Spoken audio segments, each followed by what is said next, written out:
নমস্কার বন্ধুরা, বিনার রান্নাঘরে আপনাদের সবাইকে স্বাগত। আজ আমি নিয়ে এসেছি সর্ষে পোস্ত ইলিশ। তাহলে বন্ধুরা, আপনারা যে যেখান থেকে দেখছেন, কাছে কিংবা দূরে, আপনাদের সবাইকে অসংখ্য অসংখ্য ধন্যবাদ। তাহলে আজকে আমি রেসিপিটা শুরু করি। এখানে কিন্তু একটা ইলিশ মাছের 4টে আমি পিস নিয়েছি। এই পিসটাকে ভালো করে ধুয়ে পরিষ্কার করে নিয়ে আমি প্রথমে লবণ হলুদটা ভালো করে মাখিয়ে নিচ্ছি।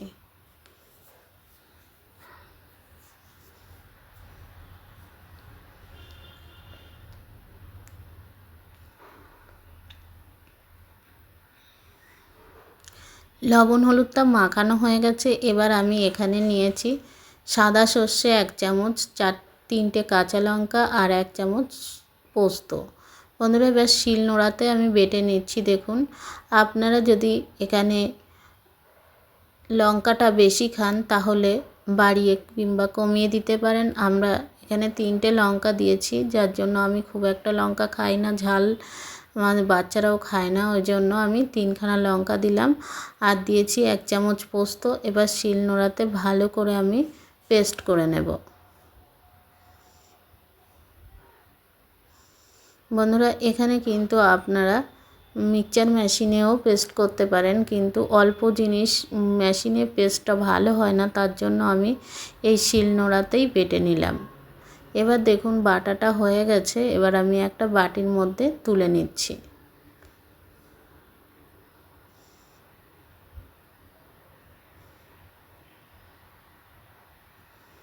তুলে নেওয়াটা হয়ে গেছে। এবার চলে যাব গ্যাসের ওভেনে। গ্যাসের ওভেনটা ধরিয়ে কড়াইটা বসিয়ে দিলাম। এবার কড়াইতে পরিমাণ মতো তেল দিয়ে আমি ইলিশগুলো কিন্তু খুব একটা বেশি ভাজবো না, এপিট ওপিট ভেজে আমি তুলে নেব। ইলিশ কিন্তু খুব একটা বেশি ভাজলে ইলিশের যে টেস্ট সেটাই নষ্ট হয়ে যায়।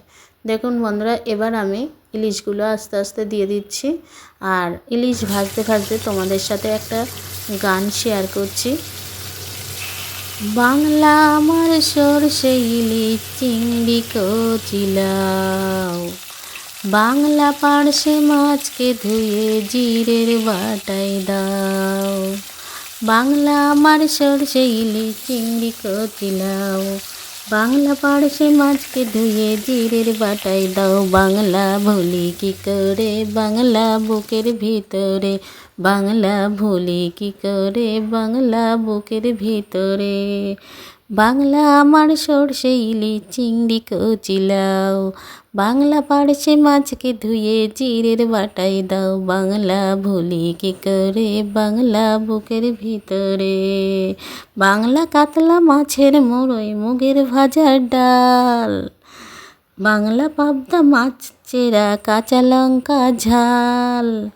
কেউ এলে আর দুমুঠো চাল হাঁড়িতে দাও, কেউ এলে আর দুমুঠো চাল হাঁড়িতে দাও। বাংলা ভুলি কি করে বাংলা বুকের ভিতরে, বাংলা ভুলি কি করে বাংলা বুকের ভিতরে। বাংলা আমার সরষে ইলিশ চিংড়ি কচিলাও, বাংলা পার্শে মাছকে ধুয়ে জিরের বাটায় দাও। বাংলা ভুলি কি করে বাংলা বুকের ভিতরে। বন্ধুরা, আমি কিন্তু গান করতে করতে অনেক দূর এগিয়ে এসেছি। আমি কিন্তু এখানে মাছটা যখন ঝাল করার আগে তখন কিন্তু আমি আধা চামচ কালো জিরে দিয়েছি, সেটা আপনাদের দেখিয়ে দিয়েছি। এবার দেখুন আমি মাছগুলো সব ছেড়ে দিলাম। ঝোলটা ফুটে গেলে, ভালো করে ফুটে গেলে তারপরে মাছগুলো দিয়ে দিলাম। এবার আমি একটু ফোটাবো মাছটা। মাছটা ফুটে গেছে দেখুন। এবার আমি একটু কাঁচা তেল দিয়ে দিলাম, উপর থেকে কাঁচা তেল ছড়িয়ে দিলাম। বন্ধুরা, এই কাঁচা তেলের জন্য কিন্তু স্বাদটা খুব সুন্দর আসে ইলিশ মাছের। দেখুন প্রায় রেসিপিটা কমপ্লিট হয়ে গেছে।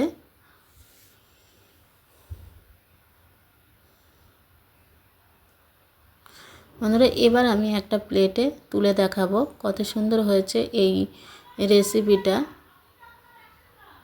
এটা হচ্ছে সর্ষে পোস্ত ইলিশ। বন্ধুরা, প্লিজ ভিডিওটা ভালো লাগলে বাড়িতে একটু বানিয়ে খাবেন। আর আমার এই গানটা কেমন লাগলো, রেসিপিটা কেমন লাগলো কমেন্ট করে জানাবেন। ভালো থাকবেন, সুস্থ থাকবেন, আবার